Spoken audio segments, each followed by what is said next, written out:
આજે આપણે વાર્તા કરીશું. તમારે સાંભળવી છે ને? ચાલો ત્યારે. એક મોટું જંગલ હતું. એ જંગલની અંદર ઘણા બધા પ્રાણી રહેતા હતા. હાથી રહેતો હતો, સસલાભાઈ રહેતા હતા, કાચબાભાઈ રહેતા હતા, ઊંટભાઈ રહેતા હતા. ઘણા બધા પ્રાણી રહેતા હતા. હવે ત્યાં એક સરસ મજાનો સરોવર હતો. તો બધા જંગલની અંદર પોતપોતાનો ખોરાક ખાઈ અને સરોવરની અંદર પાણી પીવા આવતા. પણ ધીરે ધીરે આ સરોવર હતું ને એ સુકાવા લાગ્યું. એટલે પેલા પ્રાણીઓને ચિંતા થઈ કે અરે હવે તો ભર ઉનાળો આવે છે. જો આ સરોવર સુકાઈ જશે તો આપણે ક્યાં જઈશું? અહીંયા તો દૂર દૂર સુધી ક્યાંય પાણી નથી અને દૂર જંગલમાં જઈએ તો આપણને પેલા જંગલી પ્રાણીઓ છે ને એ ફાડી ખાય. એટલે આપણે તો જંગલમાં પણ ના જવાય. તો હવે શું કરીશું? બધાને ચિંતા પડી. ધીરે ભાઈ સરોવર તો સુકાઈ ગયું. હવે આવું દર વર્ષે થતું. એટલે બધા પ્રાણીઓએ ભેગા થઈ અને મીટિંગ કરી અને પછી એમને કીધું કે આપણે કંઈક ઉપાય કરીએ કે આપણે કાયમ માટે પાણી અહીંયા રહે તો આપણે સુખ શાંતિથી આપણે પણ જીવી શકીએ અને આપણો પરિવાર પણ જીવી શકે. એટલે બધા પ્રાણીઓએ નક્કી કર્યું કે આપણે એક કૂવો ખોદીએ. બધા ભેગા મળી મહેનત કરી અને એક કૂવો ખોદી નાખીએ. કૂવો ખોદીએ તો કૂવાની અંદર કાયમ માટે પાણી રહે. પછી ભાઈ બધા પ્રાણીઓ હતા ને એ મહેનતવાળા હતા.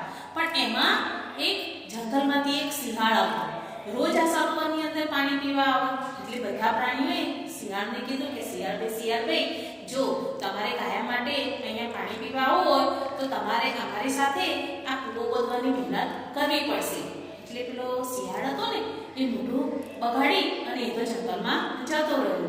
એટલે બધા પ્રાણીઓએ કીધું કે હવે આ શિયાળને આપણે કૂવો ખોદીએ અને પાણી આવે તો આ શિયાળને પાણી પીવા દેવાનો નહીં એમ બધાએ નક્કી કર્યું. પછી તો ભાઈ બધા પ્રાણી હતા ને એ ભેગા પડી અને કૂવો ખોદ્યો. ઊંડો કૂવો ખોદ્યો ને તો કૂવામાં તો પાણી આવીને બધા પ્રાણી ખુશ થઈ ગયા કે અરે જુઓ આપણી મહેનત તો ફળી. કૂવામાં તો પાણી આવ્યું.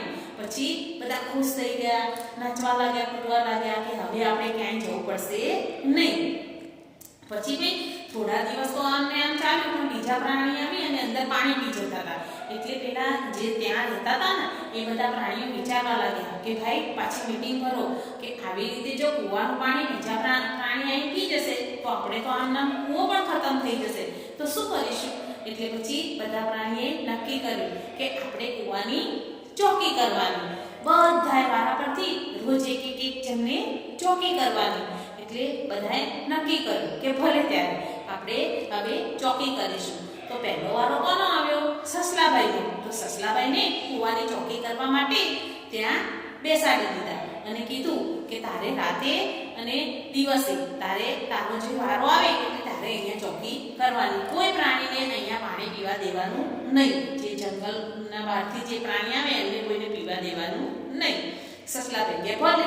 પછી ભાઈ રાત પડી. જેમ રાત થતી ગઈ ને ત્યાં પેલું શિયાળભાઈ હતું ને એ પાણી પીવા આવ્યું. એટલે પેલા સસલાભાઈએ કીધું એ શિયાળભાઈ કૂવો ખોદવાનો હતો, મહેનત કરવાની હતી ત્યારે તમે ન આવ્યો અને હવે પાણી પીવું છે એટલે તમે કૂવા પાસે આવ્યા. એટલે પેલો શિયાળભાઈ કે ના ભાઈ ના, હું તો અહીંથી જતો હતો ને એટલે મને એમ થયું કે આ સસલાભાઈ કેમ એકલા કૂવા પાસે બેઠા છે એટલે હું તો તમારા ખબર અંતર પૂછવા આવ્યો છું. હું કંઈ પાણી પીવા નથી આવ્યો.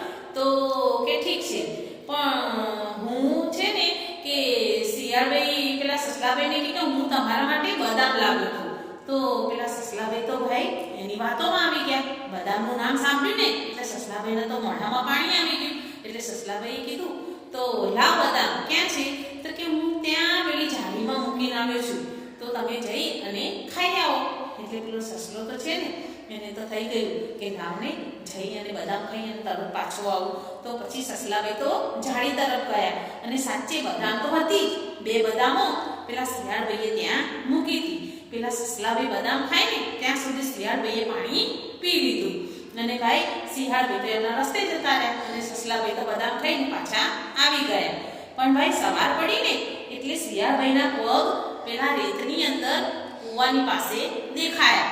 એટલે પેલા હાથીભાઈ બોલ્યા કે સસલાભાઈ રાતે કોઈ અહીંયા આવ્યું હતું? તો પેલા સસલાભાઈ હતા ને એમને મનમાં વિચાર આવ્યો કે જો હવે હું એમ કહીશ ને કે શિયાળભાઈ આવ્યા હતા ને હું બદામ ખાવા ગયો હતો તો કે મારું આવી બનશે, આ બધા મારા ઉપર તૂટી પડશે.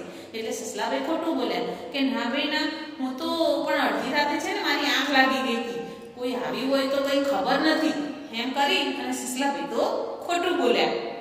પછી ભાઈ બીજા દિવસે અહીંયા પેલા હાથીભાઈનો વારો આવતો હતો.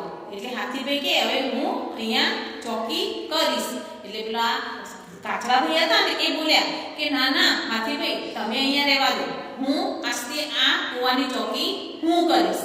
પછી ભાઈ બીજા દિવસે પેલા કાચબાભાઈ ચોકી કરવા માટે આવી ગયા. રાત પડી ને એટલે પાછું પેલું શિયાળ આવ્યું અને પછી પેલા કાચબાભાઈએ કીધું, એ શિયાળ તું અહીંયા કેમ આવ્યું છે? મને ખબર છે તું કાલે આવ્યું તું, અહીંયા કેમ આવ્યું છે? એટલે કે હું તો અહીંથી જતો હતો ને એટલે મને એમ થયું કે લાવ આ કાચબાભાઈને બે બદામ આપતો જો એટલે હું આવ્યો છું.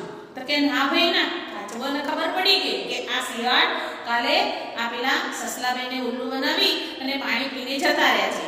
એટલે પેલા કાચબાભાઈને સમજ પડી ગઈ, સમજદાર હતા, બુદ્ધિશાળી હતા. એટલે કાચબાભાઈએ કીધું ના ભાઈ ના, અમારે તારી બદામ ખાવી નથી, પણ કે લોને લો કેમ ના પાડો છો? એટલે કે ના ભાઈ મારે નથી ખાવી. પછી પેલા કાચબાભાઈ હતા ને એમના મોઢામાંથી એવો અવાજ કાઢ્યો ને બધા પ્રાણી આજુબાજુ જે રહેતા હતા ને હાથીભાઈ, ઘોડાભાઈ, ઊંટભાઈ બધા આવ્યા અને સીધા શિયાળ ઉપર તૂટી પડ્યા.